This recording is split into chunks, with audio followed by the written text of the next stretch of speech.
Hello guys, this is Ankur Kaushik and you are welcome on our channel UPSC accessible.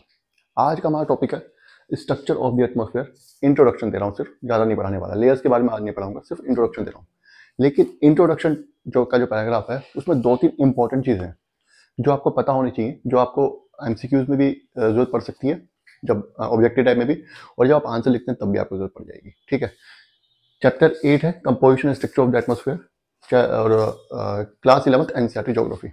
ठीक है, मैंने क्या बोला कि स्ट्रक्चर ऑफ एटमॉस्फेयर है, इंट्रोडक्शन है, लेकिन इसमें दो तीन चीजें ऐसी हैं, इंट्रोडक्शन में दो तीन चीजें ऐसे इंपॉर्टेंट हैं जो कि आपको पता होनी चाहिए।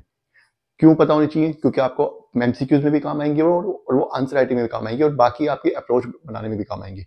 क्या है वो? पहली चीज तो ये है, the atmosphere consist of different layers with varying density and temperature. जी हाँ, सबसे पहली जो इंपॉर्टेंट चीज है वो ये है कि हमारी जो एटमॉस्फेयर है वो लेयर्स में है।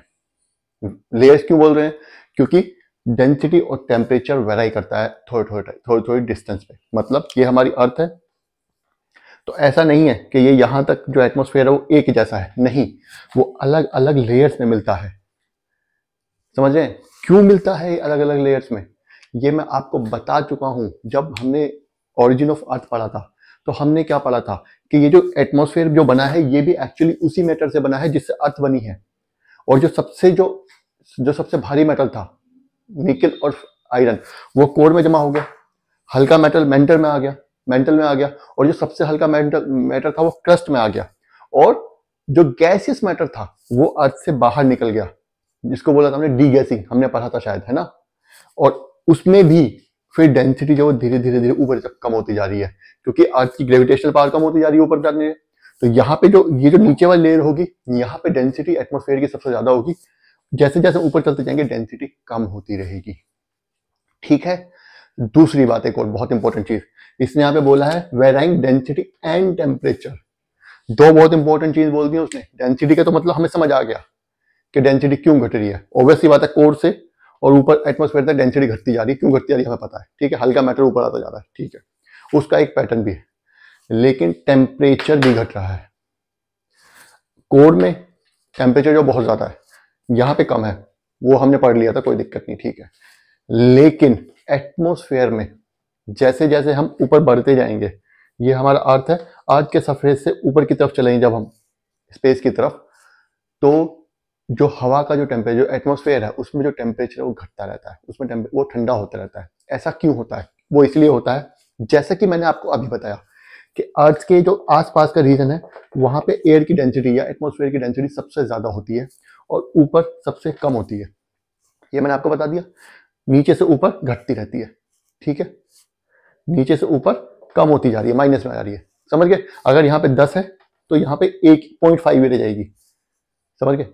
अब क्या होता है, जो हमारा अर्थ सरफेस है, हमारा अर्थ सरफेस जो हमारी अर्थ गर्म नहीं होती है, जो सनरेज आएंगी वो इस मैटर को, इस एयर को गर्म करेंगी भाई, अर्थ से टकराएंगी, वापस जाएंगी, इस एयर में कार्बन डाइऑक्साइड होगी ना।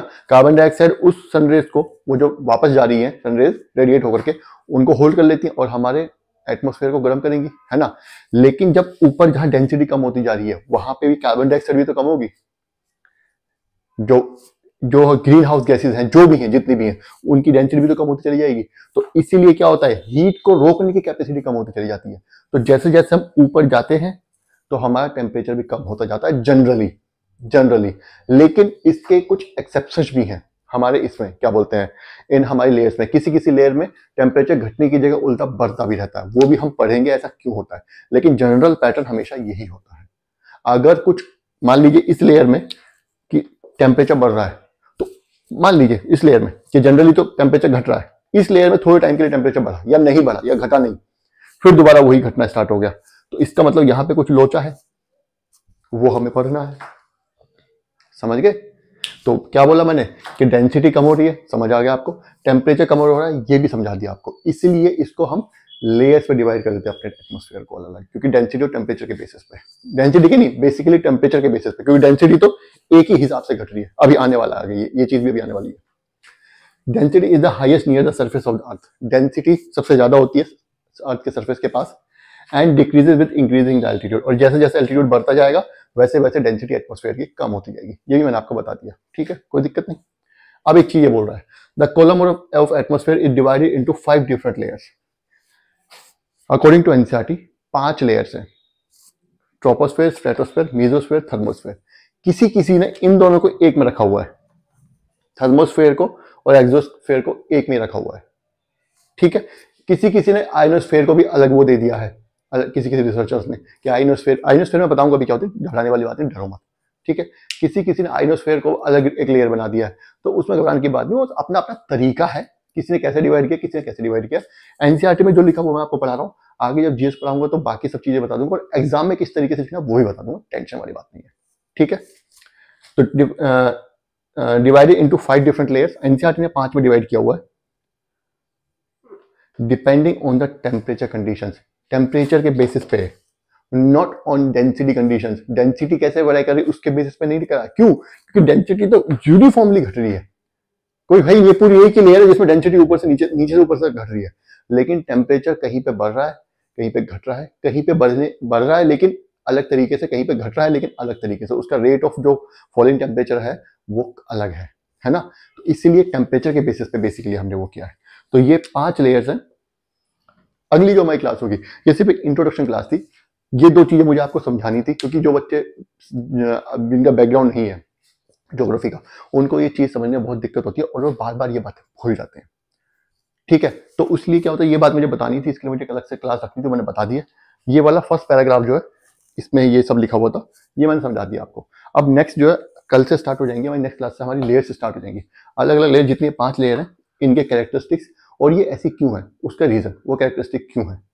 मान लीजिए इसमें टेम्परेचर घट रहा है तो क्यों घट रहा है, इसमें बढ़ रहा है तो क्यों बढ़ रहा है, विद रीजन, मैकेनिज्म भी बताऊंगा, सिग्निफिकेंस भी बताऊंगा। तो वो दोनों चीज मैं आपको बताता हुआ चलूंगा, और जैसे भी होगा फिर आपको समझाऊंगा अपने तरीके, मतलब समझाएंगे अच्छे तरीके से। तो अभी आपको क्या करना है, अभी आपको ये वीडियो देखनी है, ये जो मैंने आपको समझाना की कोशिश की है वहां पे, उसको ध्यान से पढ़ना है, देखना है। अगर नहीं समझ आया तो कमेंट कर दीजिएगा, मैं दोबारा समझा दूंगा, ठीक है। तब तक के लिए बाय, और वीडियो को लाइक करना है और चैनल को सब्सक्राइब करना है। Thank you.